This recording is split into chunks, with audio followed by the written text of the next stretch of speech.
Okay, Year 10 Hubble. What I'm going to do is I'm going to go through what I want you to do in your homework. Now, this is attempt number 2 on the video. The first one crashed just as I was about to post it, so I do apologise for this if it sounds like it's getting a little bit repeatable. The task itself is a heck of a long one. I've written in it that it should take 3 to 5 hours. It's not 3 to 5 hours of solid work in one sitting. What you actually need to do is break it down into chunks. So task 1, as it seems, task 1 is about 30 to 60 minutes long, which is using Seneca learning to go through the subject knowledge of this topic. So this is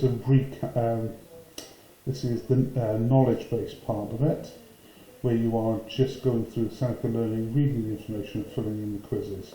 The second part, and this is the main part of the second part here, is quite a long task. It should be broken up into 6 50-minute sections or 40-minute sections. Each of those sections should consist of 3 parts. First part is watching one of the 10-minute videos that I've linked further down the page here. And then the second part is to then, using websites like the bite-sized website or the revision notes which I attached in Microsoft Teams, and recording down your notes. So you go 10 minutes video, 10 minutes reading through the notes, and then 20-30 minutes of recording notes.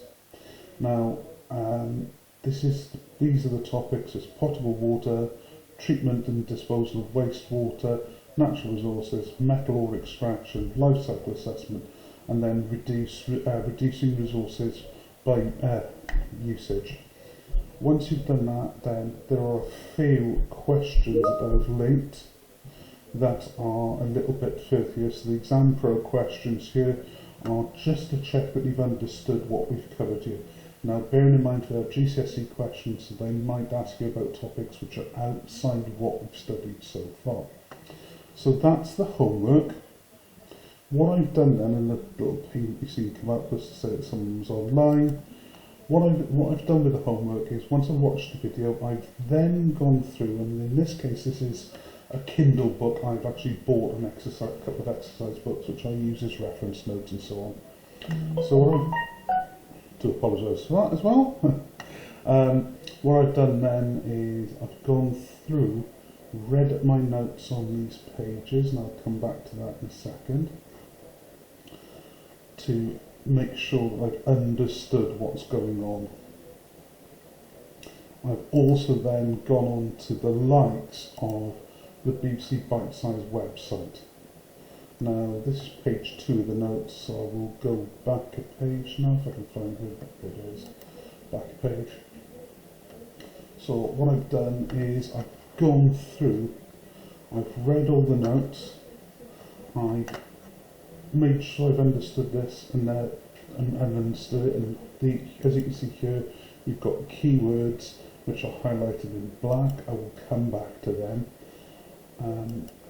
And I've read through. Once I've read through and I've got a little bit of an understanding what this topic is about, I've then sat down and thought, right, how am I going to sum this up? Now, what I've done, I do apologise for this, as you can see, I've got my notepad here, and it's very standard notepad as you've seen me doing time and time again in lessons.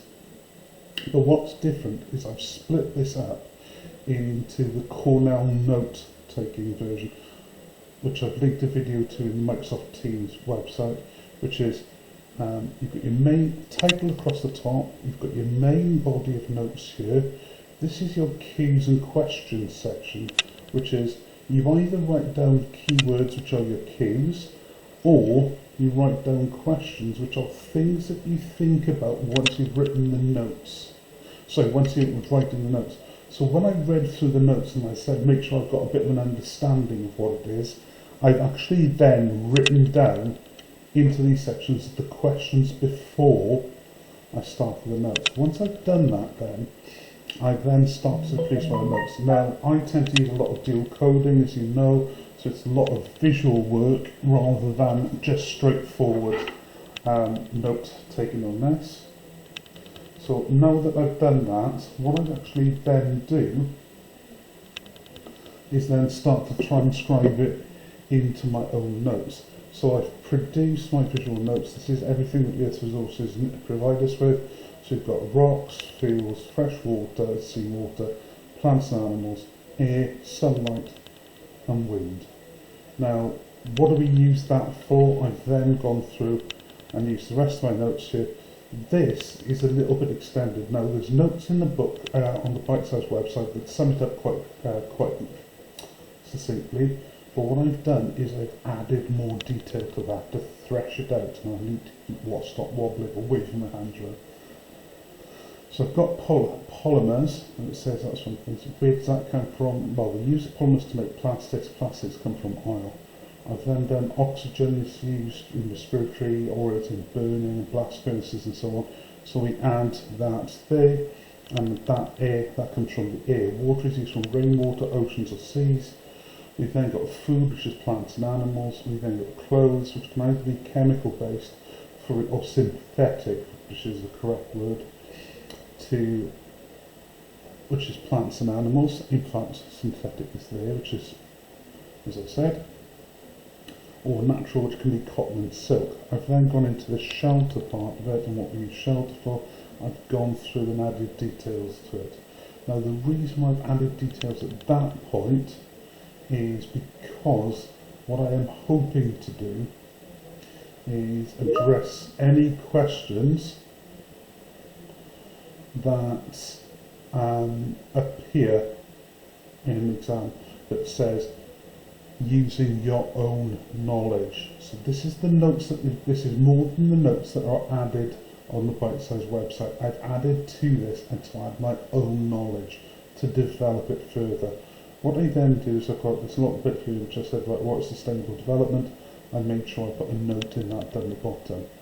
Now the bottom section, which is the main task that you are going to be end up trying to do, is produce your notes is fine, but then this bottom section is the hardest part. This is the summary part. I'm looking at this and going, right, what are the key factors, points I need to get across in this? And it's a summary in just 4 bullet points, everything that's on this section of the page. So when I'm coming back to looking at my revision notes, I can look at this and go, oh yeah, the notes are about this, and I can check this in more detail and add to it. If I'm then going to reconstruct it, what I could do here is I could delete these off or put post-it notes over the top and add my own questions, which I've used in the exam. So when going back to the original document, so when we had a look at this piece of work, you can see now that it starts off with your Seneca learning. Then it's got 5 to 6 40-minute sessions. That, flicking back here, this full section, or this piece of work, took me about 20 minutes to create. So in that 40 minutes, what we're looking at is 20 minutes watching the video, 10 minutes reading through and making sure you process the notes, and then 20 minutes to produce this piece of work. I hope that helps you understand what I mean by the tasks I've got on Seneca Learning now. That's it, on Go for Schools now.